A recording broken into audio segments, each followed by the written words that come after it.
Hello, and welcome to the Create a Life You Love podcast. I'm your host, Chantel Cox. My purpose is to empower and lift up others who know in their heart they're meant for more. More joy, more impact, and more passion. If you're ready to make a radical transformation and create a life that you love, then you have come to the right place. Let's do this. Welcome everybody to today's episode of the Create a Life You Love video podcast, where we get to connect with people from all over the world to share tips and strategies designed to help you on your journey. So I'm your host, Chantel Cox. I'm an author, speaker, transformation neurocoach, and certified life purpose coach. I specialize in helping women connect with their unique purpose so that they can permanently remove the blocks that have been holding them back so they can step into their full potential and live an aligned and fulfilling life of impact. So if you are new to us, this is being streamed live, so feel free to put any comments or questions in the chat, and we will get to them as it makes sense in the flow of our conversation. If you're catching this as a replay on Facebook, just interact as if you're doing live and use hashtag replay, and we'll reply to you later. Okay, so let's dive in. I'm super excited to connect tonight with Dr. Lee C. Cordell. She is an expert anti-shame coach, a certified clinical trauma professional, and she's the CEO and founder of the Institute for Trauma and Psychological Safety. So she uses her 15 plus years of experience in healthcare, psychology, and education to help her professional and entrepreneurial clients release shame and prioritize pleasure as a path to trusting themselves to call in what they desire. Hello, Lee. How are you today? Hi, I am good. Thank you so much for having me. Oh, it's a delight. I'm super excited. And I love your shirt. You're so on brand. Yes. You're like Anti-shame. Yes. yes. There's a gentleman named Jerome Braggs who sells these. And I was like, I need 8. Nice. I need them all. Oh, I love it. I love it. And just kind of as we're kind of on the topic, I love in your profile picture that you sent, like your headshot, your shirt that's like, I'm not for everyone. I'm like, yeah, Yes. get it. Yes. That's actually the name of my podcast. So yes, it's definitely on brand. I love it. So amazing. So where are you joining us from? I'm in Columbus, Ohio. Awesome. And tell us a little bit about your journey. How did you create a life that you love? Well, I think I'm going to go back to when I was a kid, right? So I was diagnosed with anxiety and anxiety-induced depression when I was 9 years old, really young, with no apparent cause at the time. And so I lived a childhood of really identifying as an anxious human. I lived with so much anxiety that that was my baseline state compared to feeling good or feeling like I didn't even know what that really felt like when I was that age. And so what I learned to do is, in order to function and, thrive somewhat, was channel all of that anxiety into succeeding, into productivity, into education. And so I got a bachelor's, and then I got 2 master's degrees in nursing, and then went on to get my doctorate. And during my doctoral program, right before I went into my doctoral program, I realized that I loved being a nurse. And also I had gotten into network marketing kind of as a side hustle, because I guess I wasn't busy enough. Again, that anxiety keeping me busy, right? And I realized that I really loved coaching people. I really loved learning about why they wanted to get into network marketing. And so I was growing teams, but not really a fan of selling the products. I was way more of a fan of talking to my clients and figuring out what they wanted and talking to my new team members. And so I had somebody really high up in network marketing say, "You're not a network marketer, Lee, you're a coach." And at that point I was like, okay, maybe I want to pursue this. And so I went into coaching. And then in my professor journey was offered the chance to go back and get my doctorate. So I'm in my doctorate program. And the cool thing about getting a practice doctorate is they say, hey, whatever you're interested in, go study a lot of that. And so you get to kind of pick and choose the things that you get to experience. And I just happened to fall into a brand new nursing orientation day where I'm surrounded by all of these like brand new, quote unquote, baby nurses, right? That have, like, this is their first day on the job. And I've been a nurse for 8 years at this point. And it was a class on trauma-informed care. And I had my mind completely blown that day. Number one, I realized how much trauma I had experienced both in my life and in my job. And number two, I was equipped with these tools that no one had given me before. And I was sitting here thinking, wow, it's so neat that these nurses are getting this on their first day, where there's some of us who've been doing this for 8, 10, 20, 30 years who don't know this information. And so I just couldn't get that out of my head. And as I finished my doctorate, I went ahead and pretty quickly after enrolled in a course to become a certified clinical trauma professional, because I noticed the more I was applying trauma-informed things to both myself and to my patients, with my students, with my family, and a lot with my clients, like things were just landing better for them. I was seeing more effective change, and I was starting to feel better. And so this all led up to me leaving my nursing job, both as a professor and a bedside nurse practitioner, in December of 2020, right in the middle of the pandemic, about a year in. And then I had a really interesting thing happen. I had a remembrance of the childhood trauma that had caused the anxiety at age 9. And what I realized is that my body had been trying to tell me something for 24 years. And I just didn't have the tools and the knowledge to understand what it was saying. And so my life just kind of like converged in this beautiful moment where my body and brain decided it was safe for me to remember this pretty, severe, significant thing. And it also decided that I had the tools and the knowledge to be able to do something about it. And so I spent the next several months really working on my own healing. And the most beautiful thing happened. I woke up several months later and I turned to my husband and I said, I haven't felt anxious in a week. And he said, when's the last time you remember that? And I said, I can't remember ever feeling like that. I can't remember feeling like it was safe to be in my body until this moment, like right here. And so now, from a loving life standpoint, life is really, really fun now. And to actually have healed so much of that trauma and to have released so much of the shame that was around that, it really brings so much juice and vitality to the work that I do with my clients and just to how I interact with people on a daily basis. And so it's like there's color back in the world after it being kind of in grayscale for a while. So yeah. I love that. What a great visual too. Like I just get this visual, and yes, I live in Kansas, so maybe that's why. But the whole Yes. Wizard of Oz. Wizard of Oz. Yes. Yes. That's amazing. Amazing.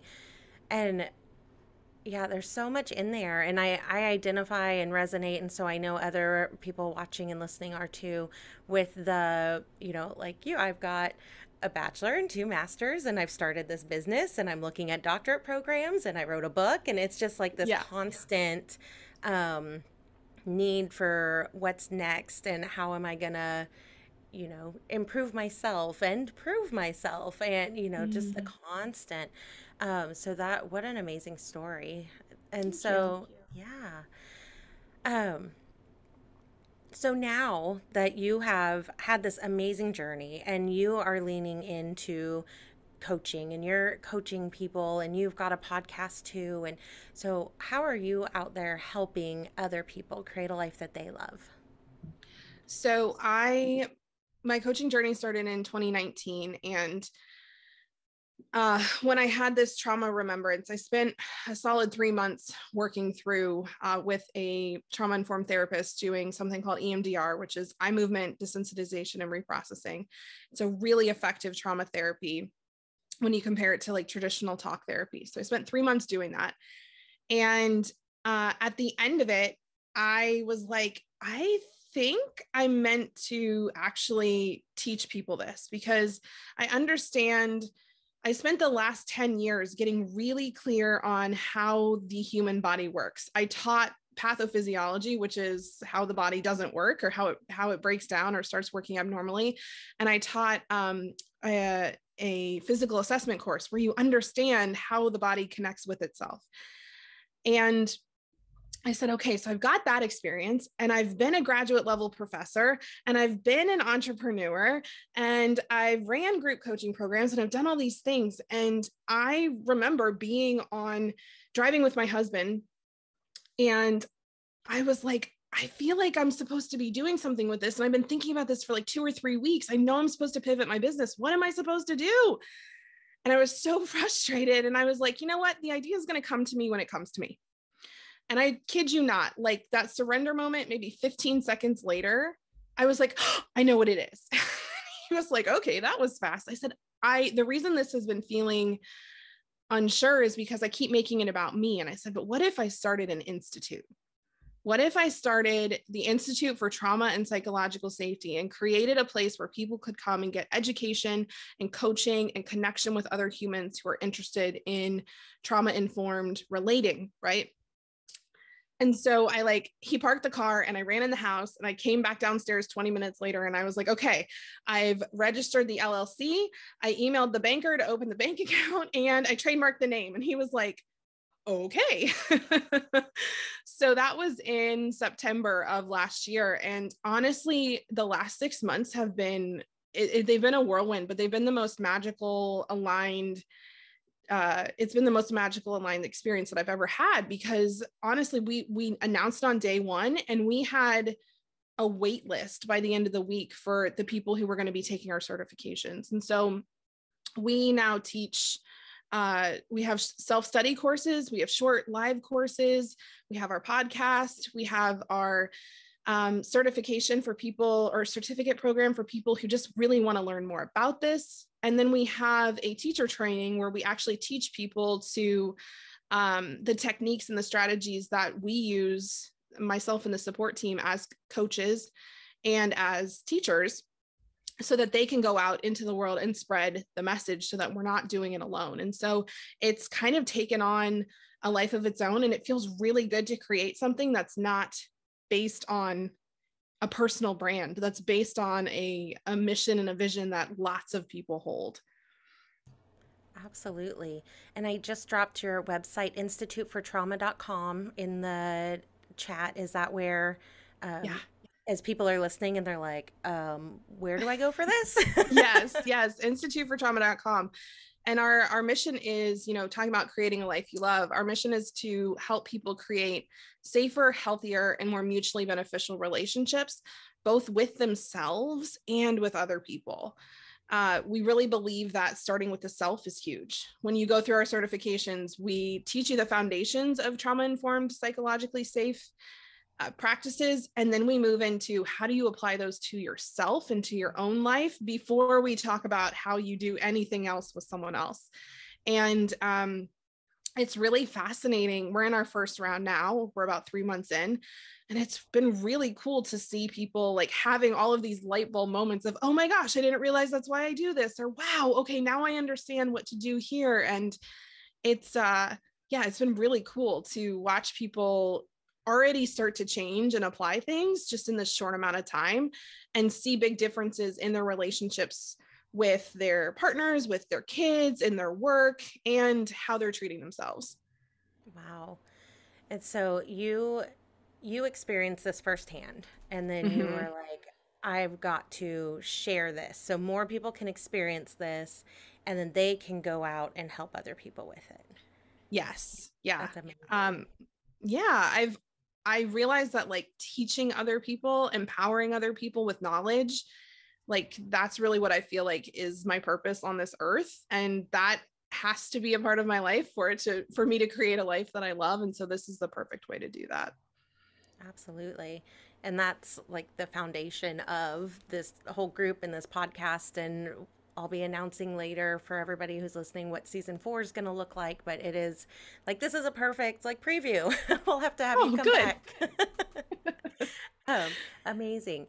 And so, so the people that come to your institute and are learning these things, and they're going through the process themselves and doing some self-healing, and then they're going out and helping other people.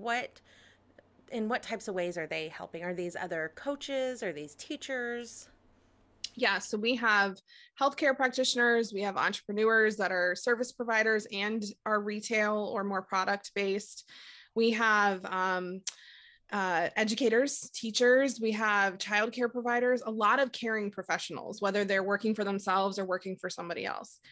And so it's been really neat to see them all apply it in different ways and also to apply it in some of the same ways, right? So we talked a lot about intimate relationships this first time because we talk about attachment and how you relate to the people that are closest to you. And for most of us, the average age of people in this program, they're in their late 30s, early 40s.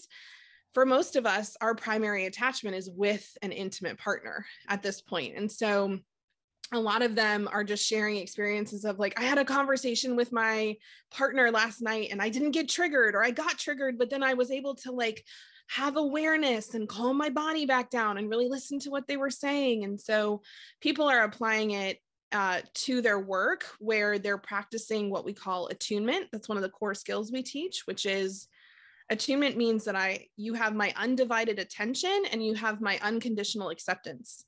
So yeah, it's a great skill to have as a parent. It's a great skill to have as a partner, as a coach, as a mentor, as an employee, as a customer service representative. Holy cow.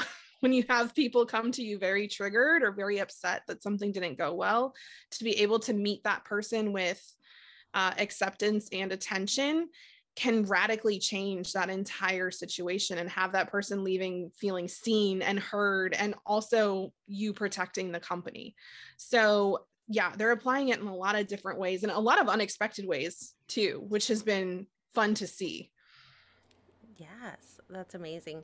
So my background is in education, and Mm-hmm. so I've taken a handful of trauma-informed type trainings, and then through my coaching journey, did the neuro coaching with someone who has their PhD in neuropsychology, and so now I've crossed paths with somebody who does neuroscience in education, and it's very trauma informed, and so Yeah. her content that she puts out is just absolutely phenomenal.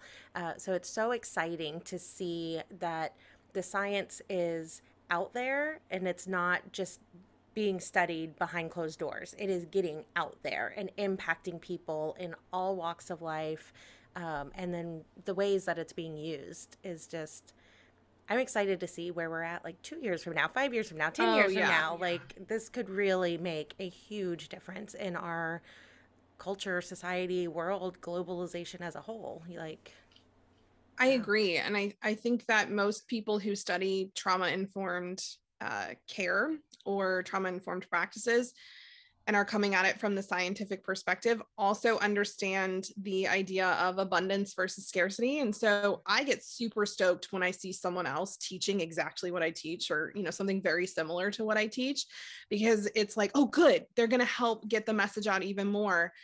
And I think that that's as an entrepreneur, a lot of times we can get into competitive mode, or we can get into scarcity mode where we think, oh my gosh, they're sharing the thing, so I can't share the thing because it's already been done. And so I think that being in this field is really fun because I feel like everyone's like, no, no, no, like we need more people, like keep sharing. And that feels really good. I so agree. Like, it's been so amazing getting into this coaching space and having just such that abundance mindset and having the understanding that while you may teach something similar as someone else, they're coming at it with a different lens, a different experience, a Mm-hmm. different personality. They're going to resonate in a different way with someone else. And so, going back to your shirt and your headshot of "I'm not for everyone," you're not, and neither am I, and neither is so and so and so and so, right? But someone is out there for everyone, right? And so we've got to step up and step into our purpose, and so that we can reach everyone, because Yes. 10 people can't do it. We need, like, step up to the plate. Let's go. Yes. I heard a statistic. I think they said and it's probably higher now. There's anywhere between like 2 and 10 million coaches in the world.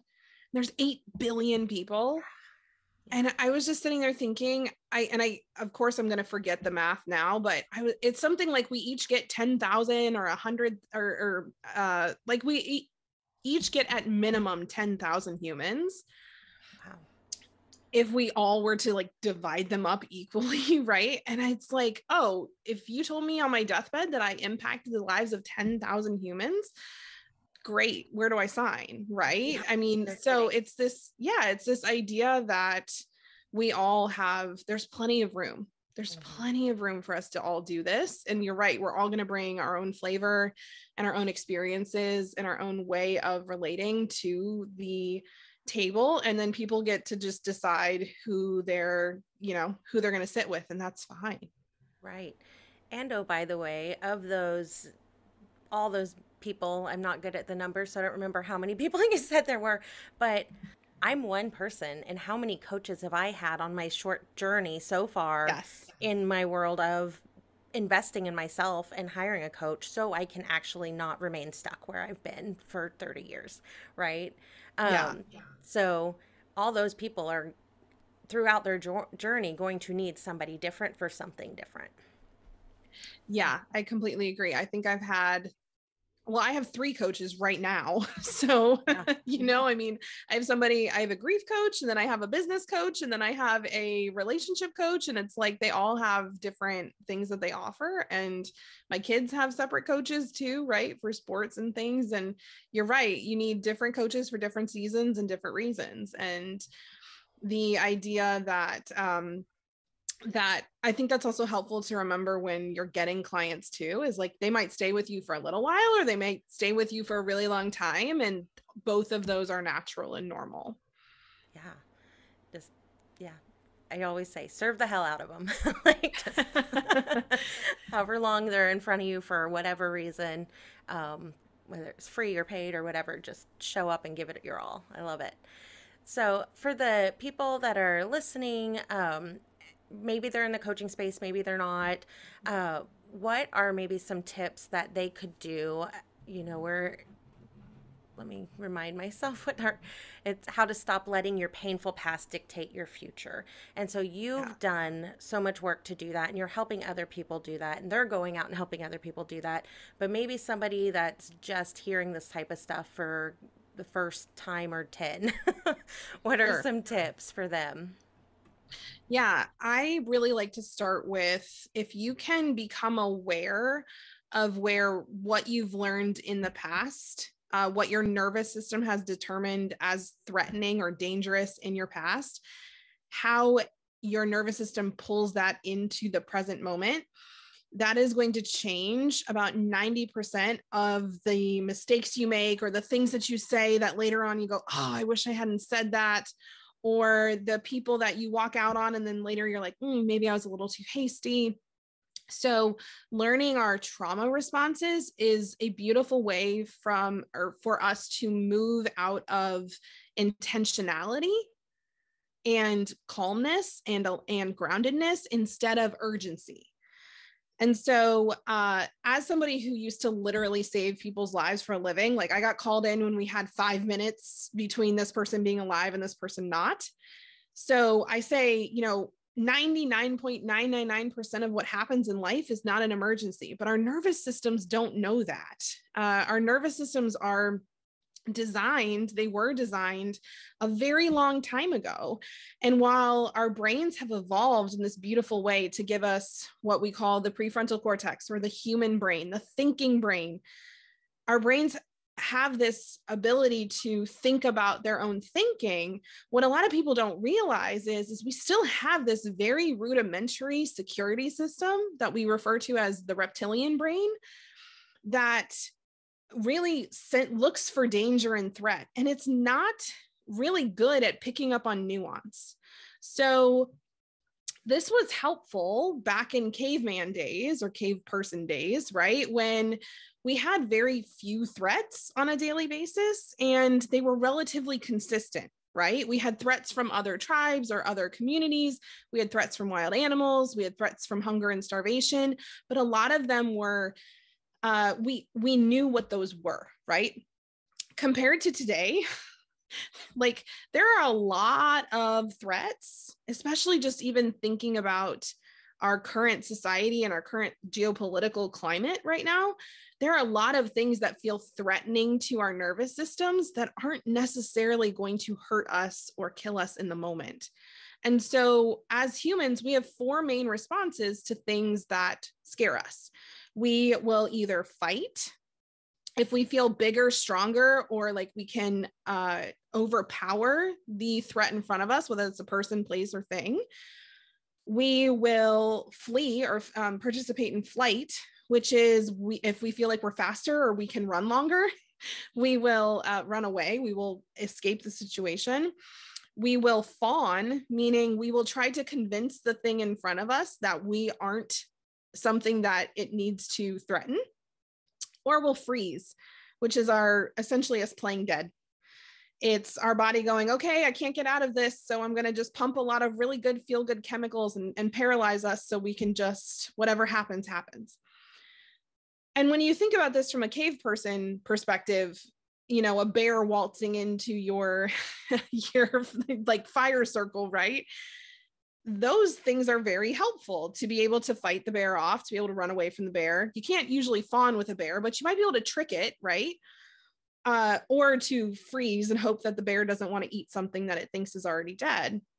These are not so helpful when you get in a fight with your intimate partner, or when one of your children throws a temper tantrum, or when you are in a meeting with your boss and they yell at you, because our nervous system can't tell the difference between these actual threats, these bears, and these what feel like threats but aren't really dangerous, aka your toddler or your boss.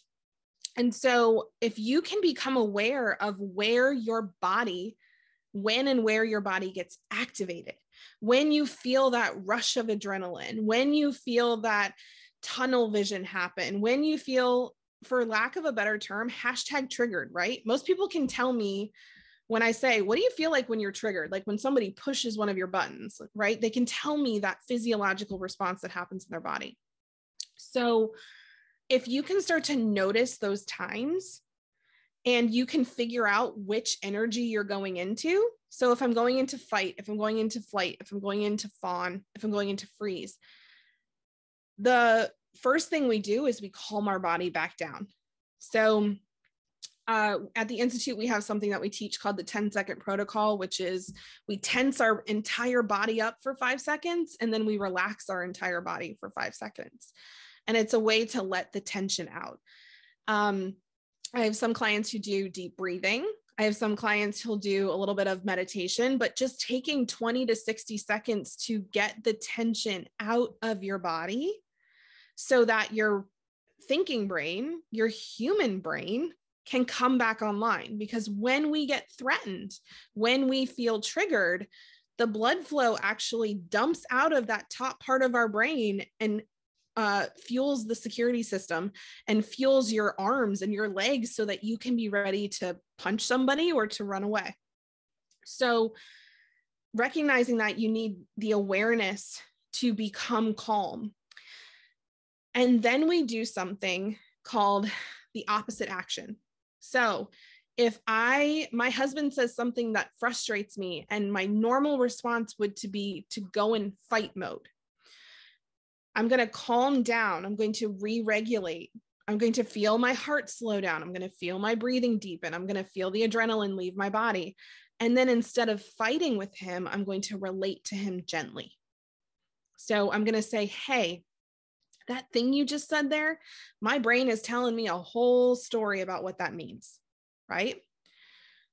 If your threat response is to flee, then once you calm down, you're going to, instead of running away, you're going to at least stay in the moment or stay in that space for a minute and say, hey, I am kind of having some feelings around this and I need a little bit of space to myself. Can I get that for a minute? Or, hey, I'm just going to excuse myself and go to the bathroom. I'll be right back. And it's an intentional leaving, an intentional giving the self of space instead of an avoidant, I'm going to run away as fast as I can. If we notice we're fawning and we're trying to manipulate, then instead of being indirectly manipulative, we go ahead and just outright say what it is that we want. So if I am, another term for fawning is people pleasing. So if my boss is asking me to do something that I really don't want to do, and my normal response from that trauma place would be, oh, yes, sir, absolutely, sir, totally fine. And then later to kick myself for saying yes to the thing, I'm going to make sure I'm back in a grounded body. And I'm going to come back and say, you know what? Here's why I'm going to say no to that. Or here's what I need in order to be able to say yes to that. Right. And then if we freeze is actually a different, when you think about it, fight, flight, and fawn are all happening from an adrenaline state. Freeze is actually happening from a shutdown state. So while fight, flight, and fawn are active, freeze is passive. Freeze happens when we feel like we can't get out of the situation. And so freeze, if you notice yourself going into freeze, the opposite action here is to actually move. So if you notice yourself checking out or numbing or distracting yourself with something or feeling like you can't move, then what I'll have my clients do is just make little tiny movements. I'll say, wiggle your toes, wiggle your fingers, take your eyes and take them to the side, left, right, left, right. Take your head gently and move it no, and move it yes. And once you've gotten your body sped up a little bit, then you're going to know what the right action to take is. But instead of slowing down in freeze, we want to speed up. So I say all that because when you think about your past, right? We have all learned that different things are threatening. If I grew up with a dad who yelled or a mom who wasn't emotionally available, things that feel threatening to me later in life may be a male boss who raises his voice or a female partner who is emotionally distant. And so recognizing that the things that our nervous system learns as dangerous in childhood and in adolescence, those things can then show up in different people at different times when we grow. If you can recognize those 4 threat responses or trauma responses when you're in relationship with people, you can usually connect them back to something that happened to you earlier on in life. And that's where the healing begins, because if you can change your behavior now, you teach your body that what it learned was dangerous in the past is no longer dangerous in the present. So empowering that you have the ability to change, to recognize where it's coming from, and then make the conscious decision of this isn't going to impact the rest of my life. Like, I'm going to do something different. I'm going to take back charge. Yes. And what I tell people a lot of the time is you're not going to be perfect you're not even going to be close to perfect at this. I have been teaching this ad nauseum for the better part of 2 years now. And I still get triggered by my kids or by my husband or by my parents or by traffic, right? Like these things still happen. And the really big piece here is giving yourself credit for when you do notice that you're in the trauma response, because right now you're not even noticing. But if you are only in the response for 20 seconds next time and you catch it, you are acting from an empowered place so much sooner in the interaction. And the more you do that, the more you retrain your nervous system to the point that you'll actually stop reacting in a lot of situations. You won't completely stop reacting. That's just how our nervous systems work. But you'll be aware much faster and you'll be triggered much less often. That sounds amazing. Who doesn't want to be triggered less often? Right? Yeah. I don't know that I would have believed that it was possible for me to be a calm, relatively regulated human. If you told me that 5 years ago, I probably would have laughed in your face. And so I know like sometimes people listen to me teach this and they're like, okay, Lee, but really? And so that's why I like to say you can't shame yourself when you catch yourself 5 minutes in. You can't give yourself a hard time or get frustrated with yourself when the awareness doesn't come immediately. Instead, we get to shift to self-compassion and actually celebrating the fact that you caught it at all, even if it's after the moment, because you can still do something about it then. You can still go back to the other person and say, hey, the way that I acted with you earlier, that was out of my own past experiences. And I want to be really intentional with how I move forward. Mm. And people, for the most part, when you come to them and say that, they are very respectful of that, because not a lot of people take ownership and responsibility in that way. And Right. so I've really found that my clients are pleasantly surprised when they do that, and people receive it and are willing to move forward with them. Mm-hmm. Yeah. Yeah. When you can be comfortable enough, and so you're going through the work, and then you do that with other people who maybe aren't familiar, like that is eye-opening for them to be like, Mm-hmm. oh, what I know isn't the only way either. Like they're trying something different. Like maybe I want to know about that too. Like I don't want to constantly be ruled by what's triggering me from something that happened when I was a child. Like, you know. Yeah, So, yeah. absolutely. Yeah. You asked earlier about one of the unexpected changes that we were seeing in the program is people, the people going through our certification, the people surrounding them are changing and they're not doing anything. And it's a direct reflection of how these people who are in the certification are engaging in relationship with these people. They're creating these safer, healthier spaces for other people's nervous systems after a while to kind of go, oh, it feels pretty good to be here. Like I think I can let my guard down a little bit. And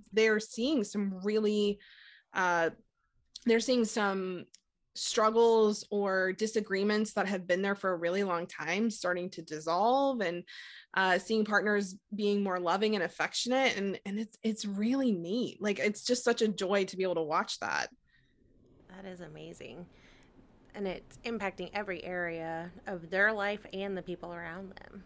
Mm-hmm. It's very powerful work that you're doing.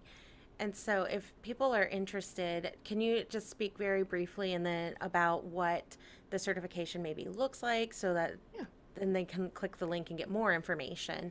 But just maybe a brief overview. Yeah, so our certification is currently waitlisted until the end of the year. And it's a 9-month program where you go through 3 stages. So the first stage is a foundational awareness of what trauma is, what causes trauma, and what psychological safety is, and how to recognize psychological safety, like out in the wild, right? And then we move into stage 2, which is understanding how to apply those, we call it trips, how to apply those trips principles to your own life. So body-based techniques, mind-based techniques. We have something, our proprietary method called the easy method, which I kind of just taught y'all a big piece of it, but it involves awareness and moving through a triggering moment. And then in stage 3, we teach people how to take what they're learning and really put it into their different types of relationships. So they're in any relationship that they're in that has a power dynamic to it, like a boss and an employee, or a parent and a child, small groups, so friend circles, communities, organizations, and then all the way up to the systemic level. And we talk about diversity, inclusion, and justice and equity in the trauma informed lens at the end. So it's really comprehensive to help people go out and feel like, yeah, you know what? I feel empowered to create spaces where I don't cause harm. And if I do cause harm, I know how to move forward and to create repair. It's amazing. Again, going with that, um, focusing on progress, not perfection, and allowing yourself grace, and that Mm-hmm. when you know better, you do better, but you're still not ever going to do perfect. Yeah. Somebody once said, and I can't remember who this was, but somebody said this to me in a training I was in. They said, perfection is the lowest standard for which you should ascribe. Oh. And I just thought, hold on, my brain's got to wrap around that for a second. And he said, because if you're striving for perfection, you're likely really narrowing yourself into the things that you think that you can do perfectly, versus if you're somebody who's willing to do their best to not make a mess, understanding that you are going to make some messes sometimes, but you also feel equipped to clean up those messes and maybe even leave the place better than it was when you first got there, that you're gonna be able to do so much more and impact so many more people and really affect so much more change than if you're sitting in this small little box that you've labeled the things I can do perfectly. Mm. Yeah, that makes so much sense. It is a very perfection is a very narrow. Yeah, you're playing super small if you're trying to be perfect. Yeah, right. Because you're not going to try things that you could potentially mess up. Why would you? That's failure, and failure's bad. And so now I'm like, fail early, fail often, fail big, right? Because I know how much I learned during failure. And also it's a very compassionate way to look at life, right? Of, yeah, we're going to mess it up and then we're going to figure out how to clean it up and we're going to move forward. I love that. I cannot remember what the book was right now, but I read some book a while back that talked about how at their dinner table every night, instead of talking about like what went good today, was how Mhm. did you fail today? And they Yeah. celebrated failure. And that was how they were raising their kids. Because if they didn't do something that they failed at, then they weren't trying something new. They weren't, just really pushing themselves to live life and get themselves out there. So, Yes. I love that. One of my children plays piano, and when they first started, they gave themselves such a hard time and they didn't want to practice because they said, I always mess the songs up. And I said, the point is to mess the songs up 99% of the time, and then finally get to a point where you get it right. But you need to mess it up 200 times usually before you get to the time it's right. And it was just like this little light bulb went off in their head, and they were like, oh, so failure is the goal. And I said, yes, failure is the goal until we get to a point where we don't fail. It's not perfection. mhm. I love that. And that transfers to every area. So, Mhm. if you're in relationships and you end up with breakup or divorce, like instead of looking at it necessarily as a failure, like what lessons did you learn and Yeah. how is that going to help propel you to your next level? And um, there's a lot of midlife career change type things of, oh, I spent all this time and money investing in a degree and a career, and now I'm not happy and I want to leave, but I feel stuck, like I can't do that. And it's like, no, look at everything you've learned that got you to here, that's allowed you to grow and be ready for whatever's next for you. Like, it's not a failure. Absolutely. As somebody who still has six figures in student loan debt, I feel you on that completely. And also, that was one of the things that kept me in healthcare for a while was the benefits and the student loan repayment and the secure salary.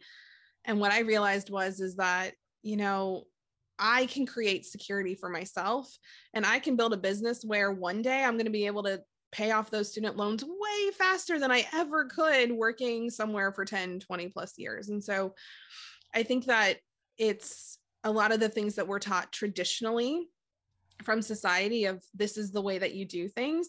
A lot of them are based in traumatic thinking, and they're based in scarcity.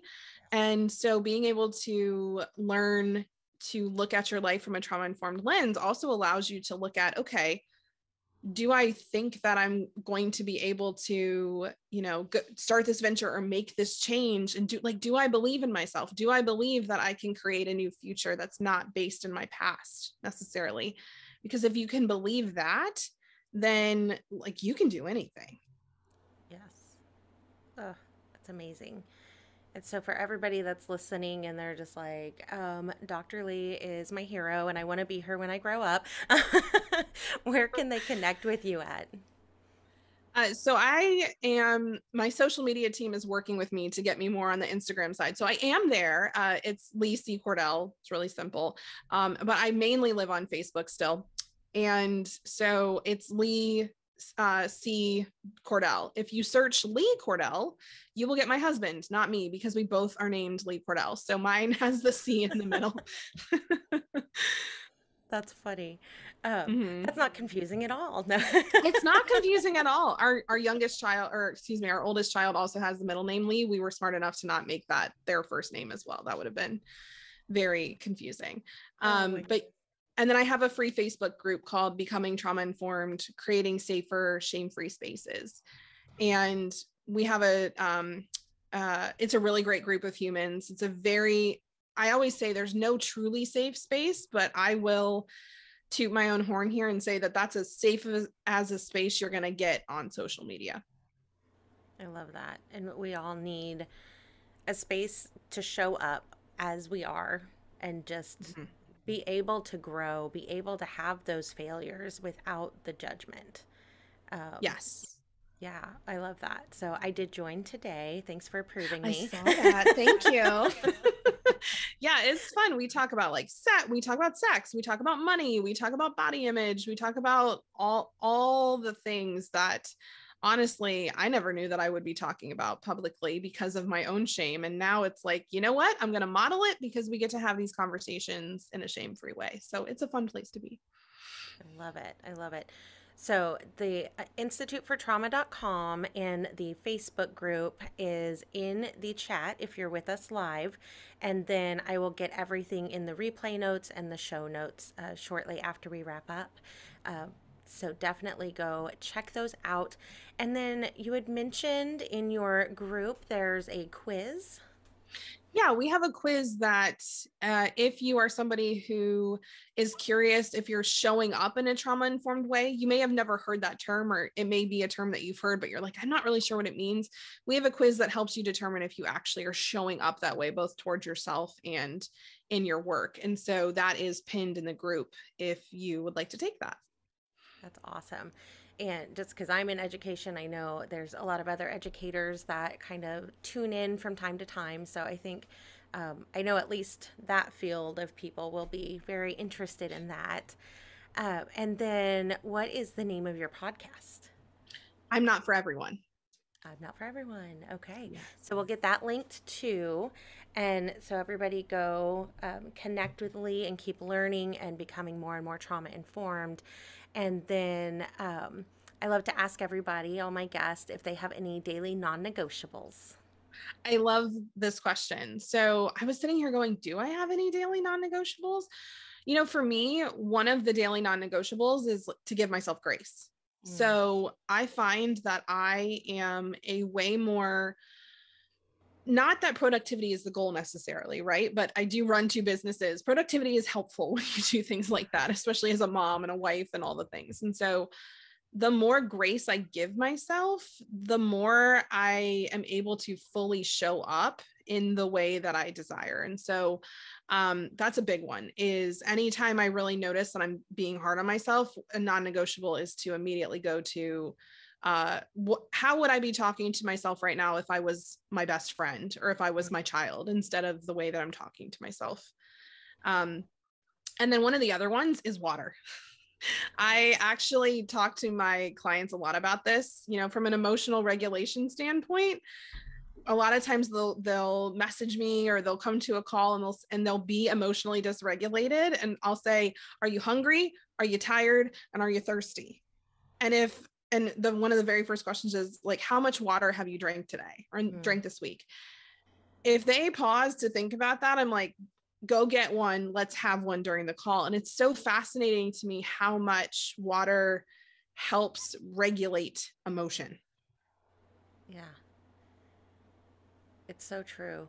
Um, yeah, now that I primarily work from home, like I'm constantly filling this bad boy up, and then like it's just a constant. And it's been so nice being able to be hydrated, because when I was Mm-hmm. in the classroom, like it wasn't really an option.